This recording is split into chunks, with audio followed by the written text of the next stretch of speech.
I'm Selena Fox. I'm Senior Minister of Circle Sanctuary and Executive Director of the Lady Liberty League.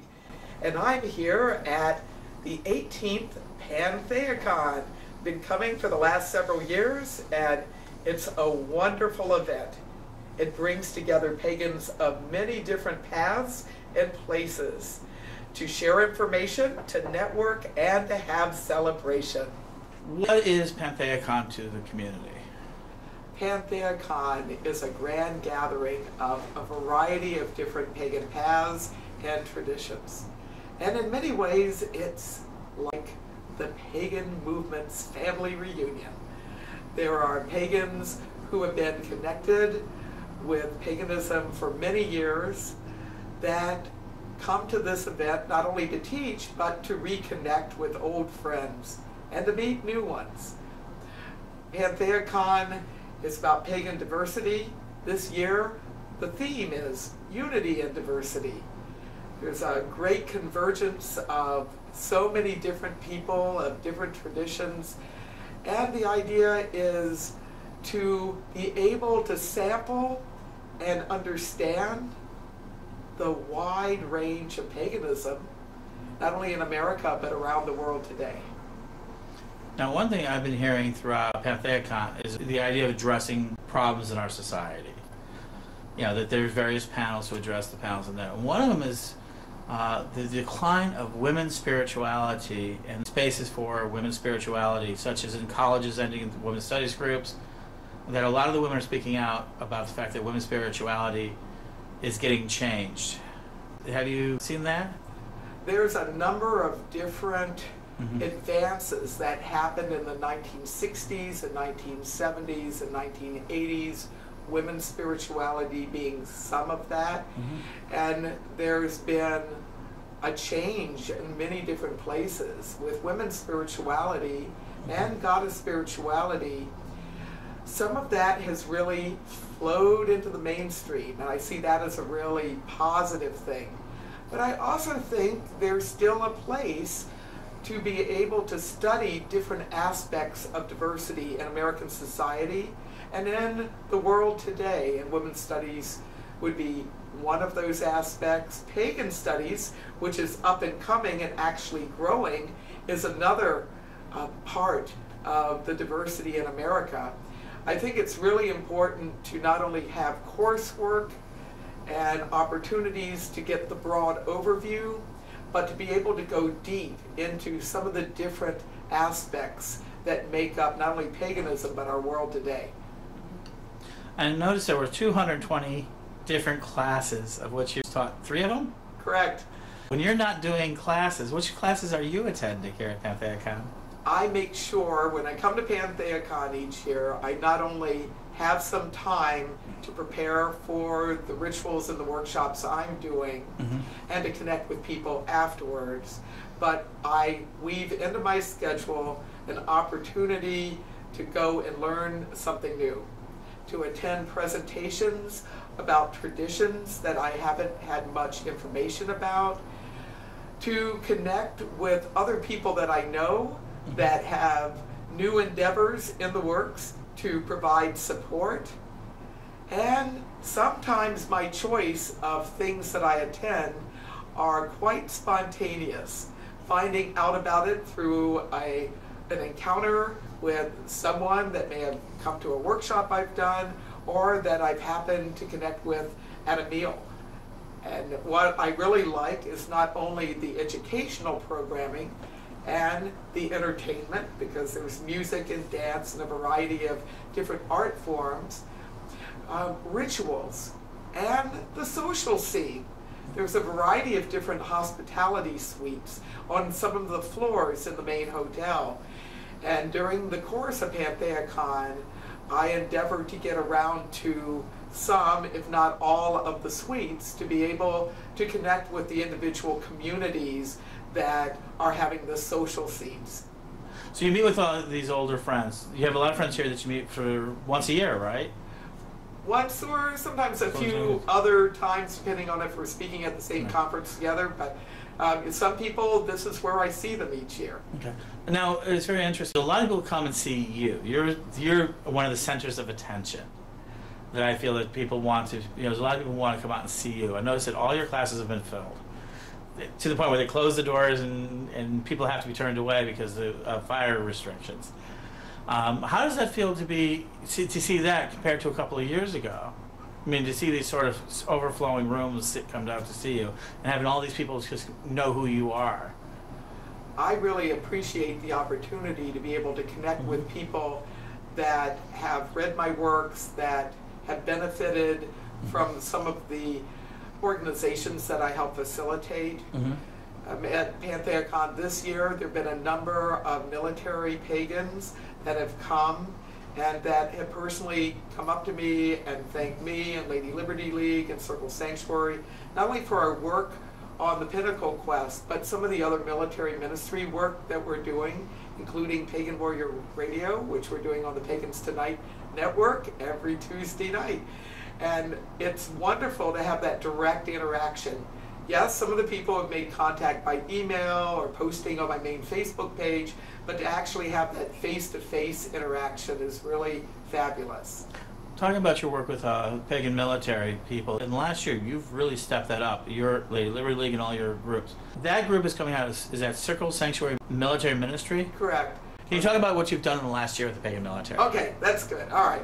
So over the past year, we've expanded our Pagan Military Ministries work through Circle Sanctuary. We now have a Pagan Military Ministries team, and in 2011 ordained 4 more military ministers. We're doing a variety of different services now. We have Operation Circle Care, which is getting books and recordings and spiritual supplies to troops that are serving in war zones during the Yuletide season and year-round to troops wherever they might be in the world.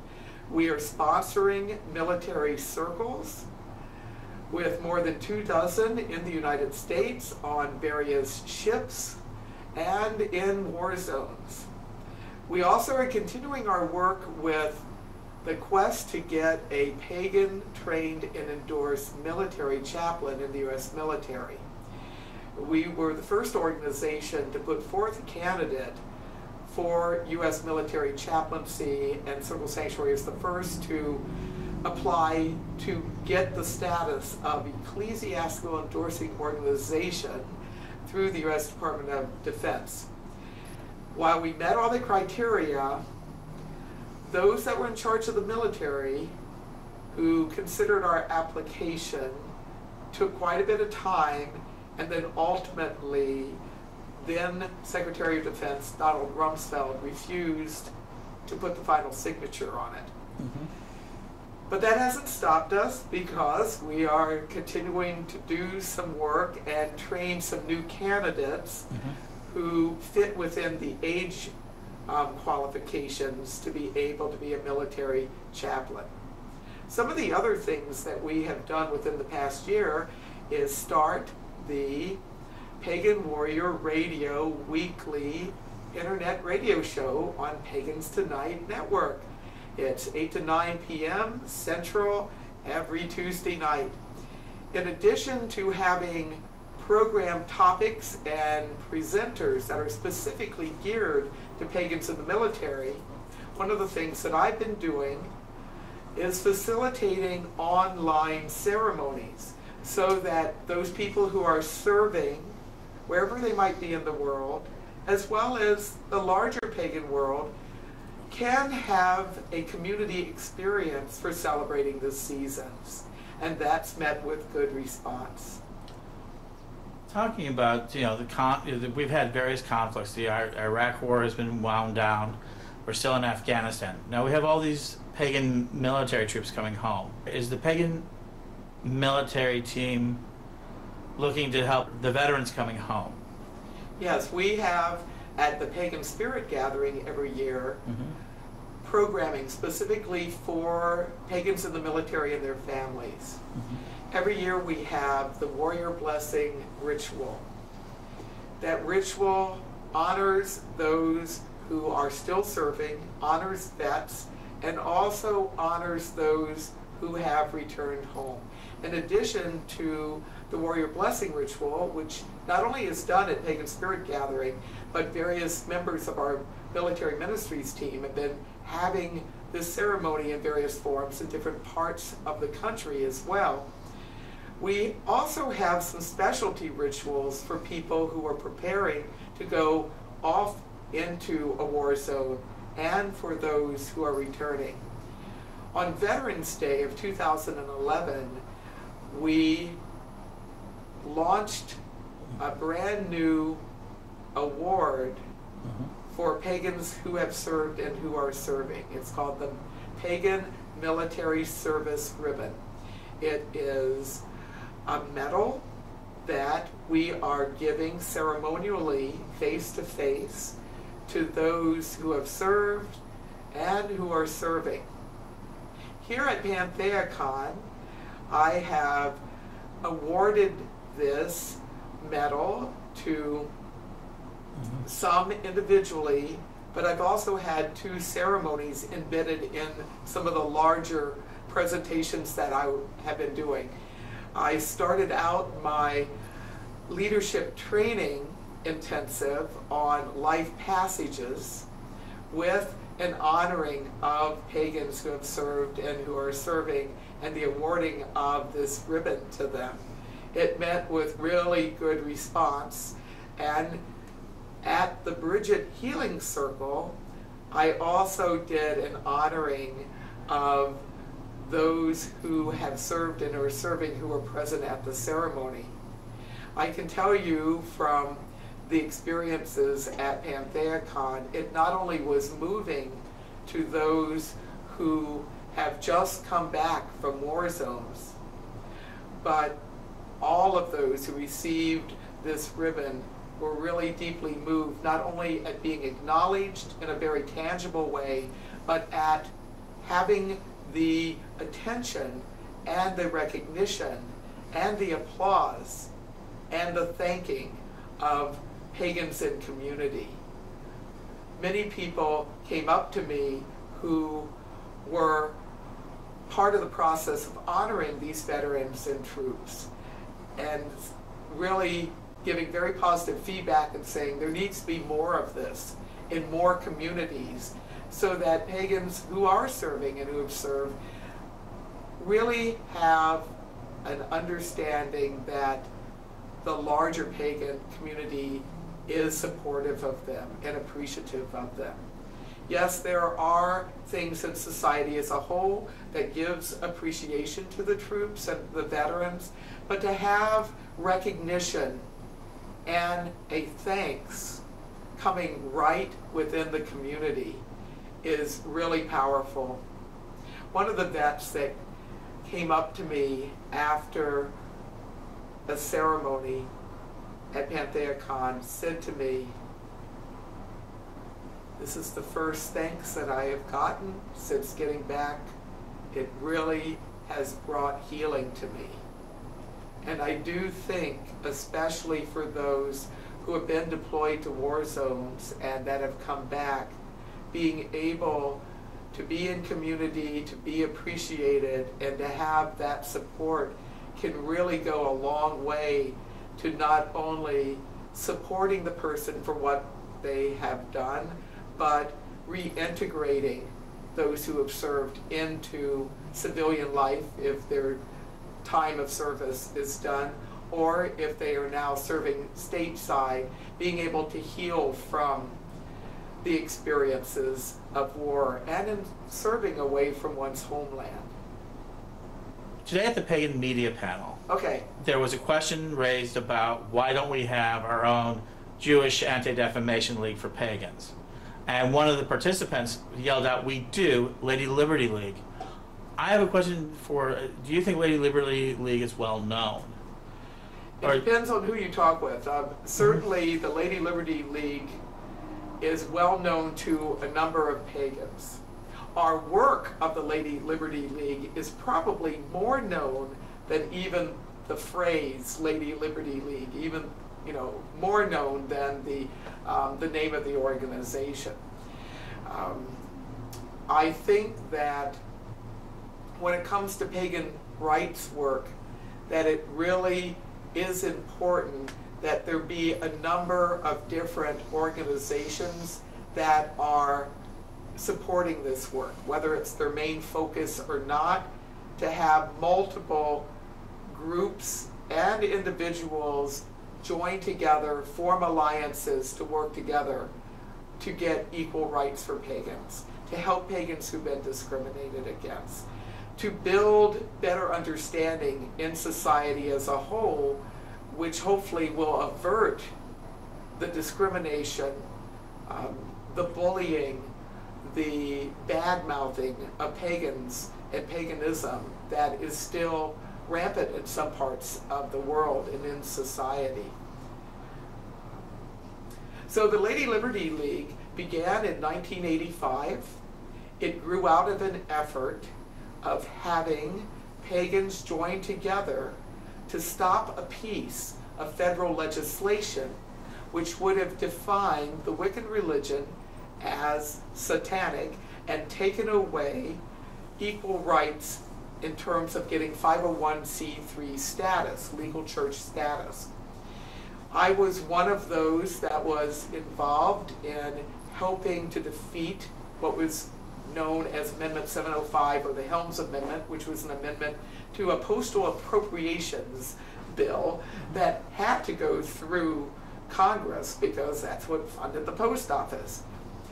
I found out about it while I was speaking at a pagan festival in Southern California. And really, Lady Liberty League began with the coalition building that came together to defeat this legislation. Pagans from many different places, and people who were not pagan, but really wanting to uphold equal rights for all and separation of church and state, came together, communicated with senators and congresspeople, and fortunately the amendment died in committee. As a result of that action, what Lady Liberty League was originally known as the Pagan Strength Web, and we continued to do some additional work for a number of years. Then it became apparent that we really needed to plan long-term, in addition to handling individual situations, to build a network of people that were going to collaborate together and continue to not only address instances of discrimination, but to do the groundwork to help build bridges of understanding in society. So Lady Liberty League was the new name. It came to me. I thought the name Lady Liberty League summed up the idea of freedom, for Lady Liberty is a symbol of freedom in the United States and some parts of the world. And she has her roots with Libertas, the ancient Roman pagan goddess of liberty and personal freedom. I'm hoping that as we move through this 21st century and beyond, that it becomes less necessary to have pagan rights organizations implementing, reminding people to implement First Amendment rights for all. But it seems that with every success that we have, that there's also more opportunities to problem solve. I think part of it is that more people are being aware that Lady Liberty League is a pagan rights organization, is available to help. So I think that's part of the reason our requests for help have gone up. I think also there are forces swirling in society, in America and other parts of the world, that really are reactionary in some ways. There is a great honoring of diversity. That trend is happening, but the opposite trend also is happening, where some people have been openly bashing pagans and pagan religion. So it's very important that we continue to work in whatever way we can in our individual lives and in our community to put an end to anti-pagan prejudice and truly have a society where there's liberty and justice for all. I'm going to take this a little bit more personal. You've been at this for more years than you probably want to admit to in public. But I heard a phrase this time being used, that people could be, that young ladies, they're talking to some of the young ladies, one of the individuals here says, well, you could be the next Selena Fox. I notice that you're being exemplified as a role model for us. How do you feel about that? As someone that devoted my life to helping paganism grow and develop, I did not have physical playing children. So people who have come to me of many ages that say, I want to learn from you, I want to work with you, I honor what you're doing, it's giving me an opportunity to be able to accomplish that psychological, social development skill called generativity. You know, as one moves into the senior years of life, one does think about legacy. One does think about, what am I leaving behind? You know, what has my life been about, and what can I pass on to other generations? So for the last several years, I've been in a process of having younger people get involved with Circle Sanctuary, the organization, in the community. To have multi-generations of people involved so that the work will continue even when I may reach a point in my aging cycle where I might not be as active as I presently am, although I seem to be getting busier rather than slowing down. I'm deeply moved and honored by people that express their appreciation to me for the work that I've done. And I've come to recognize that the motherhood part of life can take a variety of different forms. And now, as I'm in my grandmother years, even though I don't have human children that have come from children I've physically birthed, I'm recognizing that there are up-and-coming generations that are taking some inspiration from things that I've done and said and written and making it their own. They are taking the torch of freedom and carrying it out into the world in their own way. And I think that's really important. Well, I certainly hope that we can achieve full equality in society in the United States and in other parts of the world. I'd love to live long enough to see that. The reality is it takes a while to overcome more than 1,000 years of anti-pagan prejudice. And I see great strides being made, and I'm encouraged by the younger generations that are going out and making a difference in the world. It's exciting. So I guess the question that a lot of people ask is, what drives you to do all of this? I mean, you are very busy, Lady Liberty, all of these things. What drives you to this constant movement within the pagan movement? What is driving you? So what drives me? Connections with the sacred,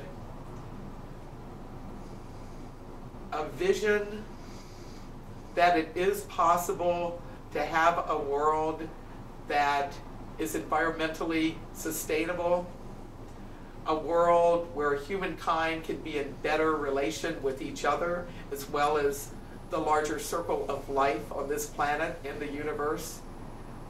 Vision drives me. The idea that we can move ahead as a people. The idea that it is possible to make a difference no matter how long you live, no matter what particular task that you might do with your life. And I see myself as part of a great circle of optimism and social change. Pretty much my whole adult life, I have been involved in various social movements, really keeping my eye on the prize, as was said by Martin Luther King Jr. during the Civil Rights Movement era of the 1950s and 60s and beyond. I really do think it's possible for all of us to work together to do better, to have a better world. And it is wonderful to see some positive change happen. So in addition to having vision and having guidance as part of the spiritual practice that I do personally and in community, seeing some positive change happens is reinforcing and energizing. And seeing other people also holding positive visions. It's important to be psychologically healthy, not only on a personal level, but on a societal level. So I have walked this path of the healer, walked the path of teacher, sometimes the path of warrior, as part of a way of helping to contribute to that larger quest for wellness and peace and balance. I think this is my last question I have along this line is that, do you have any advice for the young women who want to follow in your path, who want to make this sort of extreme, I was going to say extreme commitment, but this heavy commitment? Do you have any advice for them? They want to make this sort of full-time, we want to be pagan all the time commitment that is following your footsteps. Do you have any advice to them to how to accomplish that? I think it's important for those who really want to make pagan ministry their life to make time on a daily basis, preferably at the beginning of the day, to connect with the sacred according to the tradition that one's practiced, to honor the sacred, to also reflect on what message might come to oneself as one begins one's day, to keep the lines of communication not only open, but to deepen them as one goes about spiritual practice. I also think that in terms of working on behalf of paganism, it's essential to have at least one sacred place in a natural setting where one can be with the larger circle of life. Be away from the company of lots of humans and hustle and bustle, and to actually be one with nature. Pay attention to dreams, follow dreams.